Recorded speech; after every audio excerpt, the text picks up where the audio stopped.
नमस्कार। श्रीमती मोहरी देवी तापड़िया कन्या महाविद्यालय जसवंतगढ़ के इस YouTube चैनल पर मैं प्रवक्ता हनुमान मन शर्मा आप सभी का हार्दिक स्वागत और अभिनंदन करता हूं।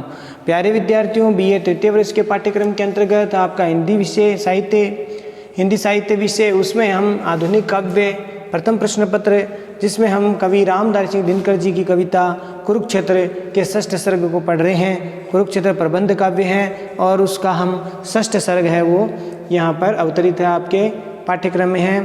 तो प्यारे विद्यार्थियों, चलिए आज हम कुरुक्षेत्र प्रबंध काव्य के 9वां, और ये बहुत महत्वपूर्ण है, परीक्षा में काफ़ी बार पूछा जाता है, ये पद बहुत महत्वपूर्ण है, ठीक है, ये ध्यान रखना। और इसके साथ 10वां जो पद है, तो 9 और 10 पद को आज हम लेते हैं इनकी व्याख्या को। तो ठीक है प्यारे विद्यार्थियों, पढ़ते हैं पहले 9वां पद। ये बहुत महत्वपूर्ण है, इम्पोर्टेंट है ये।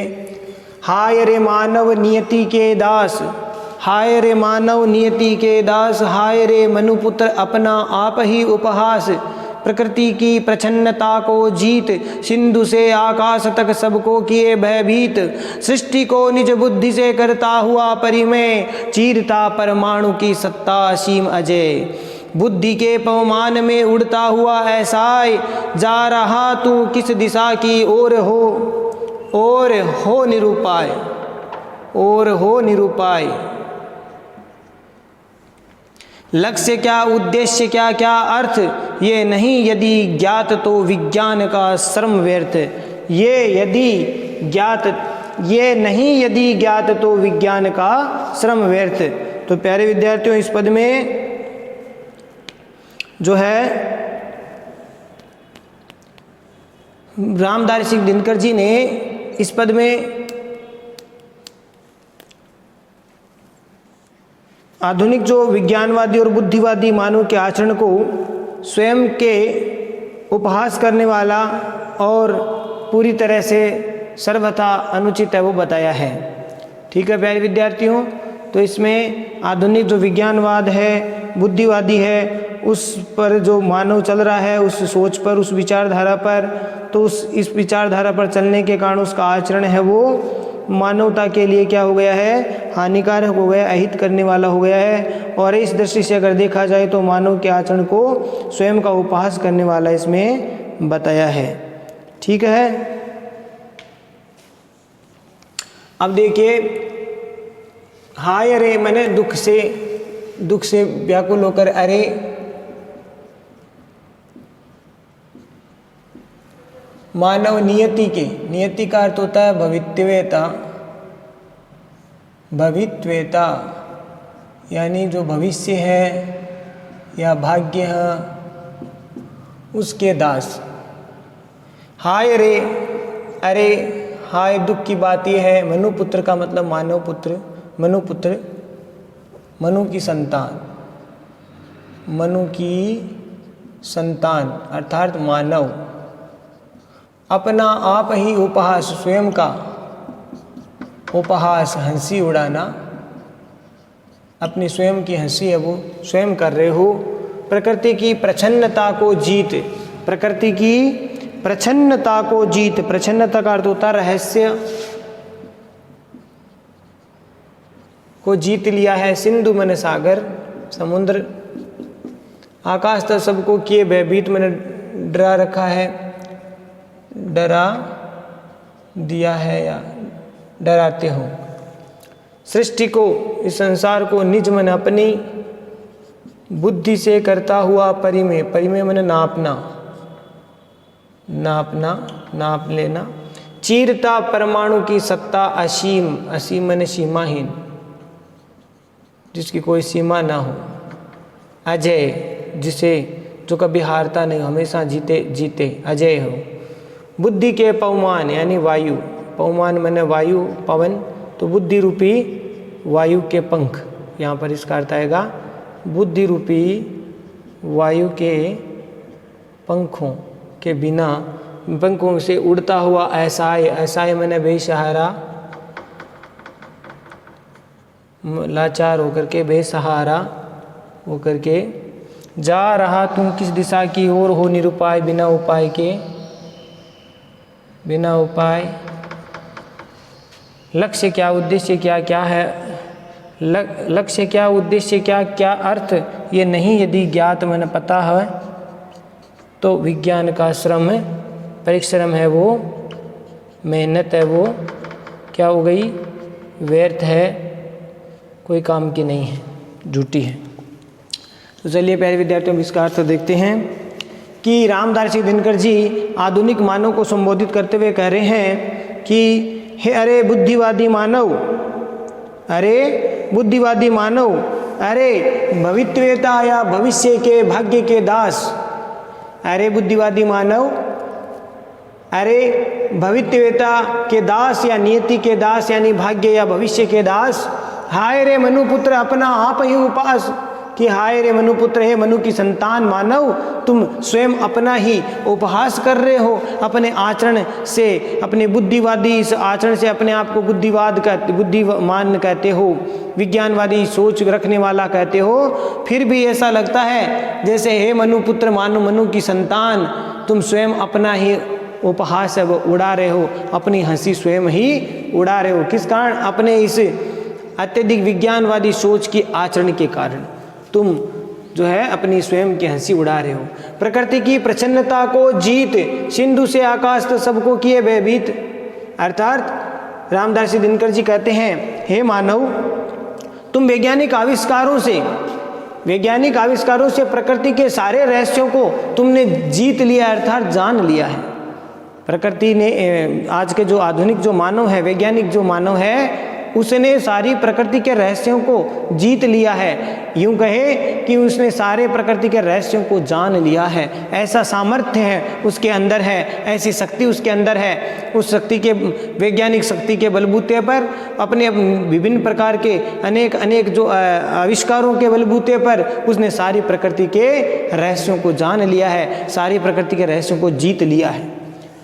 सिंधु से आकाश तक सबको किए बेबीत। और हे मानव, आज तुमने सागर से लेकर आकाश तक, समुद्र से लेकर के आकाश तक समस्त सृष्टि को, संपूर्ण मानव जाति को तुमने अपने इसी वैज्ञानिक आविष्कारों से उनको डरा रखा है। अर्थात संपूर्ण मानव जाति तुम्हारे इन आविष्कारों से भयभीत है, डरी हुई है।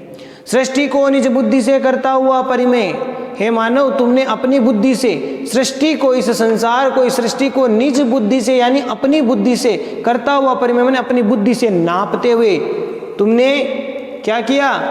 पूरी सृष्टि को तुमने अपनी बुद्धि से नाप तो लिया, और नाप करके चीरता परमाणु की सत्ता असीम अजय, तुमने अपने इस परमाणु की शक्ति के बल पर संपूर्ण सृष्टि की सत्ता को, जो असीमाहीन अजय सत्ता को, तुमने सारे वातावरण को तुमने पर चीर दिया है परमाणु शक्ति के बल पर। परमाणु शक्ति की असीम अजय सत्ता से संसार को परिवेश, संसार के परिवेश को तुम क्या कर रहे हो? तुम उसको चीर रहे हो, भेद रहे हो। सारा संसार तुम्हारी इस परमाणु शक्ति से कांपता है। देखिए कि बुद्धि के पवमान में उड़ता हुआ ऐसा है, और जा रहा तू किस दिशा की ओर हो निरुपाय। रामदास दिनकर जी कहते हैं कि हे मानव, हे आधुनिक मानव, हे विज्ञानवादी मानव, तुमने बुद्धि रूपी जो पंख लगा करके, बुद्धि रूपी वायु के पंख लगा करके तुम ऐसा है बेसहारा होकर के तुम कहाँ उड़े जा रहे हो? कहाँ उड़ रहे हो? ऐसा है होकर के तुम इस बुद्धि रूपी वायु के पंख लगा करके कहाँ उड़ते जा रहे हो? फिर जा रहा तू किस दिशा की ओर हो निरुपाय, तुम किस दिशा की ओर बढ़ रहे हो? तुम किस दिशा की ओर बिना उपाय, निरुपाय होकर के जो है उड़ रहे हो? तुम्हारा क्या लक्ष्य है? तुम्हारा क्या अर्थ है? तो जा रहा तू किस दिशा की ओर हो निरुपाय। रामदास दिनकर जी कहते हैं कि आधुनिक मानव, तुम किस दिशा की ओर बिना सहारे आकाश में उड़ते हुए जा रहे हो? तुम किस दिशा की ओर जा रहे हो? तुम्हारे पास ऐसा कौन सा उपाय है? अर्थात ऐसा कौन सा उपाय है, ऐसा कौन सा लक्ष्य क्या है तुम्हारा उद्देश्य क्या है, और तुम्हारा क्या अर्थ है? इसका क्या मतलब है, क्या तात्पर्य, क्या अभिप्राय है, क्या अर्थ है इसका कि तुम बिना उद्देश्य के ही कहाँ उड़े जा रहे हो? क्या तुम्हारा लक्ष्य है, क्या तुम्हारा उद्देश्य है, क्या इसका अर्थ या अभिप्राय है? ये नहीं यदि ज्ञात तो विज्ञान का श्रम व्यर्थ। बहुत सुंदर बात कही है रामदास जी दिनकर जी आधुनिक विज्ञानवाद पर कटाक्ष करते हुए, आधुनिक मानव की जो ये विज्ञानमयी जो सोच है उस पर व्यंग्य करते हुए कहते हैं कि अगर ये इन प्रश्नों के तुम्हारे पास उत्तर नहीं है, ये नहीं यदि ज्ञात, अगर तुम्हें ये नहीं पता कि तू किस दिशा की ओर जा रहा है, आज तू अपनी बुद्धि के बल पर नए नए आविष्कार तो करता जा रहा है, लेकिन क्या इन आविष्कारों का जो मार्ग है वो किस दिशा की ओर जा रहा है? क्या वो पतन की ओर जा रहा है कि विकास की ओर जा रहा है? क्या तुझे इस बात का पता है? क्या तुम्हारा लक्ष्य क्या है, उद्देश्य क्या है? क्या तुम्हारा इस वैज्ञानिक जो सोच है, इस वैज्ञानिक आविष्कारों का क्या उद्देश्य है, क्या अर्थ है? अगर इन प्रश्नों का उत्तर यदि तुम्हें नहीं है ज्ञात, तुम्हें इस बारे में बिल्कुल भी पता नहीं है, तो फिर विज्ञान का श्रम व्यर्थ है। फिर तुम्हारे ये वैज्ञानिक सोच और वैज्ञानिक जो सोच के द्वारा जो नए नए तुम आविष्कार कर रहे हो, वे सब के सब तुम्हारे जो वैज्ञानिक आविष्कारों के लिए जो तुम्हारा किया गया परिश्रम मेहनत, वे सब व्यर्थ है, झूठे हैं। ठीक है, वो निरर्थक है। इस प्रकार से यहाँ पर कवि ने कल्पना की है, बताया है।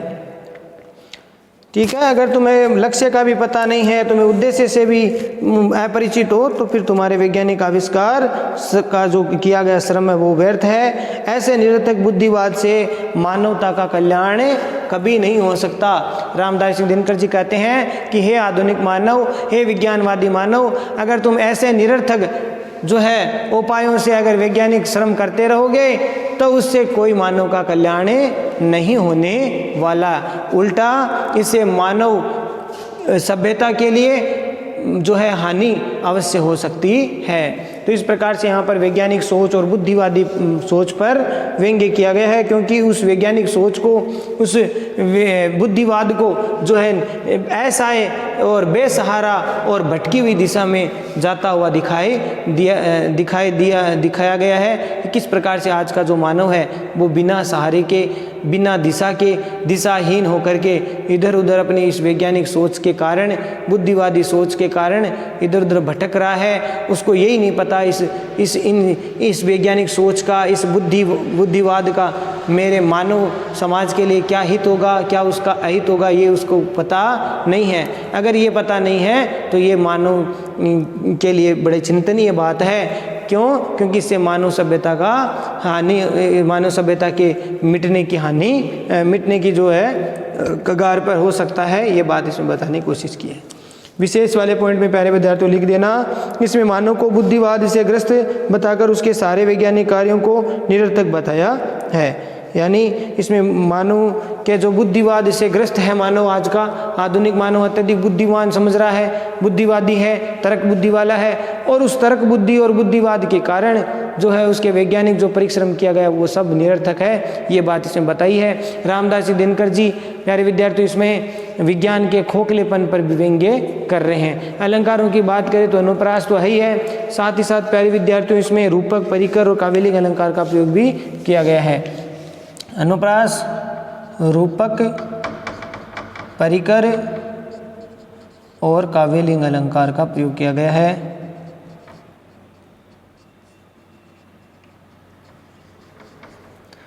और तद्भव शब्दावली से युक्त रचना है।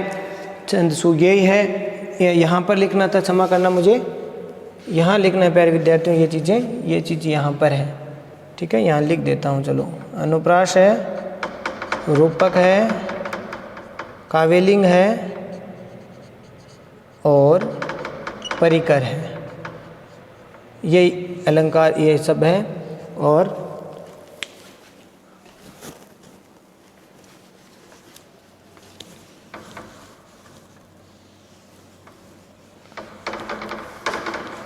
ठीक है, आशा करता हूँ ये समझ में आ गया होगा आपको। अगला पद देखते हैं कि सुन रहा आकाश चढ़ ग्रह तारकों का नाद, सुन रहा आकाश चढ़ ग्रह तारकों का नाद, एक छोटी बात ही पड़ती न तुझको याद, एक छोटी बात ही पड़ती न तुझको याद, एक छोटी एक सीधी बात विश्व में छाई हुई है, वासना की रात, वासना की यामिनी जिसके तिमिर से हार, हो रहा नर भ्रांत अपना आप ही आहार, हो रहा नर भ्रांत अपना आप ही आहार, बुद्धि में नभ की सुर भी तन में रुधिर की कीच, और ये वचन से देवता पर कर्म से पशु नीच। ये वचन से है देवता, ये वचन से देवता पर कर्म से पशु नीच। तो इसमें भी प्यारे विद्यार्थियों प्रस्तुत पद्यांश कवि रामधारी सिंह दिनकर जी द्वारा रचित कुरुक्षेत्र प्रबंध काव्य के 6ठ सर्ग से उद्धृत है, अवतरित है। और इसमें रामधारी सिंह दिनकर जी ने, कवि ने जो आधुनिक बुद्धिवादी मानव को लक्ष्य करते हुए बताया है कि भौतिकवाद की मोह में पढ़ करके मानवता का क्या किया, उसने अहित ही किया है। आधुनिक जो मानव है वो अत्यधिक भौतिकवाद, वासना के चक्कर में पड़ करके, भौतिकवाद के चक्कर में पड़ करके मानव का अहित ही कर रहा है। ये बात इसमें बताने की कोशिश की है। तो थोड़े से शब्दार्थ देख लेते हैं। ग्रह तारे आप जानते हैं, ग्रह और तारक मैंने ग्रह नक्षत्र और तारे, नाद मन स्वर, आवाज़, छोटी सी बात पड़ती न तुझको याद, एक छोटी सीधी बात, विश्व में छाई हुई वासना की, वासना मैंने सांसारिक सुख भोग, सांसारिक सुख भोग विलास, वासना की यामिनी, यामिनी मैंने रात्रि, रात, जिसके तिमिर से हार, अंधकार रूपी हार, अंधकार के हार, हो रहा नर भ्रांत, भ्रांत मैंने भ्रमित होकर के, भ्रम में पढ़ करके अपना आप ही आहार है, स्वयं का आहार बन रहा है, स्वयं का भोजन बन रहा है, स्वयं को मिटा रहा है। और बुद्धि में नभ, नभ मैंने आकाश की, बुद्धि में कल्पना में आकाश का जो है सुरभि, सुरभि मैंने सुगंध, कल्पना हो रही है यहाँ पर। तन मैंने शरीर, शरीर में रुधिर मैंने रक्त की, कीच मैंने कीचड़, कीच मैंने मेरे विद्यार्थियों कीचड़। और ये वचन से देवता है पर कर्म से पशु नीच है, हिंसक पशु है, हिंसक नीच पशु है, पशु। ठीक है, इस प्रकार से इसका अर्थ है, शब्दार्थ है। अब इसका अर्थ देखते हैं कि अरे मानव सुन रहा आकाश चढ़ ग्रह तारकों का नाद, यानी हे मानव अगर तू आकाश को देखे तो आकाश भी ग्रह नक्षत्रों के तारों की जो नाद या स्वर है उनको सुन रहा है। आकाश भी अपने भीतर छाए हुए जो तारे नक्षत्र है उनकी आवाज़ को सुनता है, यानी वो जड़ पदार्थ है, अचेतन है, फिर भी आकाश उनको सुनता है। लेकिन एक मानव है जो सचेतन होते हुए भी मानव की बात को नहीं सुन रहा। तो ये बात चिंतनीय है, ये बात इसमें सोचनीय बात है, बताई गई है। तो आज के बुद्धिमानी मानव को संबोधित करके कवि ने कहा है भाई कि आकाश ग्रह तारों का नाद सुन रहा है, लेकिन एक छोटी सी बात भी तुझे नहीं याद, एक छोटी सी बात ही पड़ती न तुझको याद, एक छोटी सी एक सीधी बात विश्व में छाई हुई है वासना की रात कि एक छोटी सी और सीधी बात यह है कि तुझे ये भी बात याद नहीं है कि आकाश है वो तारा नक्षत्रों की बात को सुनता है, स्वर को सुनता है, लेकिन तुझे ही छोटी सी बात को भी तुझे याद नहीं है, तुम्हें इस बात का भान नहीं है कि आकाश अगर अचेतन है, वो भी अचेतन प्राणी की अचेतन होकर के सब कुछ सुन रहा है, तुम तो मनुष्य होकर के सचेतन हो और फिर भी तुम मनुष्य की बात को, प्रकृति की चीज़ों को तुम नहीं समझ रहे हो। तो ये चिंतनीय है। एक छोटी सी एक सीधी बात विश्व में छाई है वासना की रात। एक छोटी सी सीधी बात यह है कि इस संसार में, इस विश्व में, सारे संसार में वासना की रात यानी सांसारिक सुख भोग भौतिकता की रात्रि है वो छाई हुई है, सांसारिक सुख भोग विलास की रात्रि छाई हुई है, यानी सारा संसार है भौतिकवाद में डूब चुका है, सांसारिक विषय वासनाओं में सब लिप्त है। इस प्रकार का भाव इसमें व्यक्त हुआ है। ठीक है, तो ये विश्व में वासना की काली रात वो छाई हुई है और इसी वासना की रात में अंधकार का क्या है, हार। वासना की यामिनी जिसके तिमिर से हार, यानी इस वासना की रात्रि में अंधकार का हार है वो व्याप्त है। अर्थात कहने का तात्पर्य आज का जो मनुष्य है, पूरा संसार है, सृष्टि संपूर्ण जो विश्व है वो भौतिकवाद के जाल में फंसा हुआ है, सांसारिक विषय वासना सुख भोग के जाल में, भौतिकवाद के जाल में इस प्रकार से बुरी तरह से फंस चुका है। अर्थात वासना की अंधेरे में वो डूबा हुआ है, पड़ा हुआ है।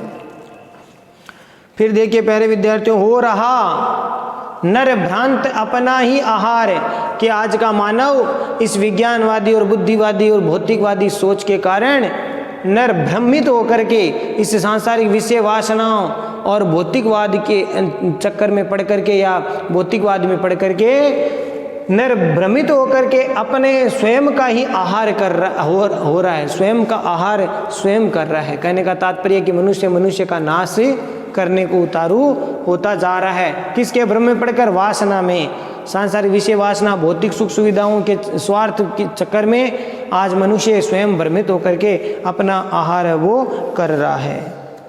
ठीक है प्यारे विद्यार्थियों, तो इस प्रकार की बात यहाँ पर बताई है।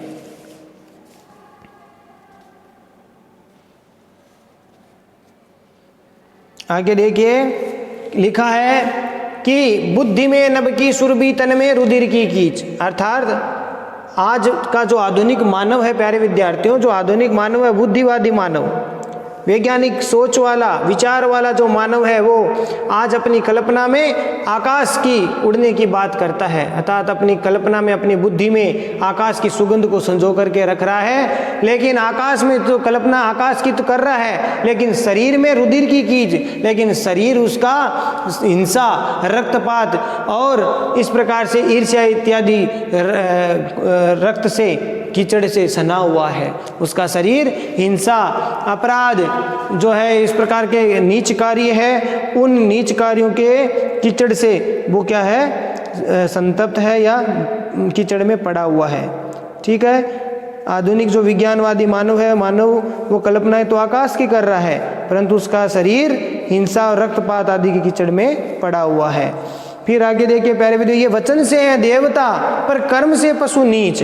बहुत सुंदर बात कही है यहाँ पर रामदास सिंह दिनकर जी ने कि ये वचन से तो देवता है। आज का आधुनिक मानव बहुत पढ़ा लिखा है, बहुत तर्क बुद्धि रखता है, बुद्धिवादी है और अपने आप को समझदार कहता है, ज्ञानी कहता है, लेकिन ये जो मानव विज्ञानवादी सोच रख रहा है, बुद्धिवादी सोच रखता है, तो ऐसा मानव वचन से तो देवता है, देवताओं के समान मधुर वाणी बोलता है, लेकिन कर्म से पशु नीच, लेकिन कर्म से, आचरण से वह आज का आधुनिक मानव, विज्ञानवादी मानव नीच, हिंसक पशु के समान नीच है। ठीक है। तो यहाँ पर वाणी से, ऊपर से दिखावे में देवता लगता है, लेकिन भीतर से पशु के समान, नीच हिंसक पशु के समान बात बताई है। कहने का तात्पर्य कुल मिला के रामदास दिनकर जी का ये है इसमें प्यारे विद्यार्थियों कि आज का जो आधुनिक जो सोच है, आधुनिक सोच बहुत अच्छी है, लेकिन अच्छाई के साथ साथ उसमें एक बुराई, बहुत बड़ी बुराई है, ये है कि वह केवल बुद्धि और तर्क पर सोचता है, केवल भौतिकवादी चीज़ों को ग्रहण करने के लिए, भौतिक सुख सुविधाओं को जीवन में अपनाने तक ही सीमित रह गया है। उसके अंदर भीतर की जो मानवीय संवेदना है, हृदय के जो भाव पक्ष है, उसमें कहीं न कहीं वो बिल्कुल एकदम से रहित हो चुका है, और इस कारण से वो जो बुद्धि है वो भारी पड़ रही है, आज के समय में अहित कर रहा है। इस मानव ऊपर से तो देवता दिख रहा है, ऊपर से तो एकदम से दिखावा कर रहा है देवता का, लेकिन अंदर से छल कपट से भरा हुआ है, हिंसक जो पशु के समान उसका आचरण हो रहा है। तो ये बुद्धिवादी सोच है, वो रामदास दिनकर जी के अनुसार कहते हैं कि सही नहीं है मानव के लिए। बुद्धिवाद के स्थान पर हृदय पक्ष जो है मजबूत होना चाहिए, हृदय में मानव के प्रति जो सद्भावना होनी चाहिए, मानव का हित सोचे, ये परोपकार का भाव हो, हित सोचे, लेकिन परार्थ की भावना हो। लेकिन आज का जो भौतिक मानव है वो इतनी ज़्यादा बुद्धि से युक्त हो गया है, इतनी ज़्यादा तर्क बुद्धि करता है कि उसके हृदय पक्ष को वो बिल्कुल सुनता ही नहीं, हृदय के मनोभावों को वो बिल्कुल भी सुनता ही नहीं, उससे वो अज्ञात रह चुका है। इस कारण से जो केवल बुद्धि ही विकास का नाम नहीं है, केवल बुद्धि ही विकास का नाम नहीं होती, इसमें हृदय पक्ष को साथ में लेना जरूरी है। हृदय पक्ष को साथ में लेते हुए अगर बुद्धि कार्य कर रही है तो वो सर्वश्रेष्ठ बुद्धि है। लेकिन यहाँ पर मनुष्य केवल बुद्धि को तो बढ़ावा दे रहा है, मन मस्तिष्क को बढ़ावा दे रहा है, लेकिन हृदय पक्ष जो है निम्नता की ओर जा रहा है, निम्नता के गर्त में गिरता जा रहा है। देखिए प्यारे विद्यार्थियों, विशेष वाले पॉइंट में कहने का तात्पर्य है कि आज वासना और कामनाओं के कारण आधुनिक मानव नीच से नीच कर्म करने लग गया है, और उसकी वाणी और कर्म में आदर्श और आचरण जो है, महान जो आचरण है वो फिर अंतर आने लग गया है। कहने का तात्पर्य वाणी कैसी है और आचरण कैसा ही है। आज का जो मानव है वो इतनी ज़्यादा स्वार्थ लोलुप हो गया है, इतने ज़्यादा भौतिकता में डूब चुका है कि उसे केवल अपने भला, अपने भौतिक संसाधनों को प्राप्त कर लेने में ही अपना जीवन का लक्ष्य मान चुका है। और उसके चक्कर में प्यारे विद्यार्थियों को ऊपर से कर्म से, वाणी से कुछ है और कर्म से कुछ और ही है। तो इस प्रकार से बात यहाँ पर अंतर की बात इसमें बताई गई है। ठीक है, विशेष वाले पॉइंट में लिख देना, आधुनिक भौतिकवाद से आक्रांत या भरा हुआ जो मानव है उसके चिंतन, उसके कर्म और आचरण को पर आक्षेप किया है। आधुनिक जो मानव है वो किस प्रकार से भौतिकवाद से डूबा हुआ जो आधुनिक मानव है उसके कर्म पर, उसके चिंतन पर है वो आक्षेप किया गया, उसके कर्म पर, उसके विचार पर, उसके चिंतन पर आक्षेप किया गया है। अलंकारों की बात करें तो प्यारे विद्यार्थियों अनुप्रास, रूपक, यमक और काव्यलिंग अलंकार का प्रयोग किया गया है। अनुप्रास, रूपक, यमक, काव्यलिंग अलंकार का प्रयोग इसमें किया गया है और तत्सम तद्भव शब्दावली से युक्त रचना है। ठीक है, भावाभिव्यक्ति प्रखर है। तो प्यारे विद्यार्थियों आशा करता हूँ ये दोनों पद आपको समझ में आ गए होंगे।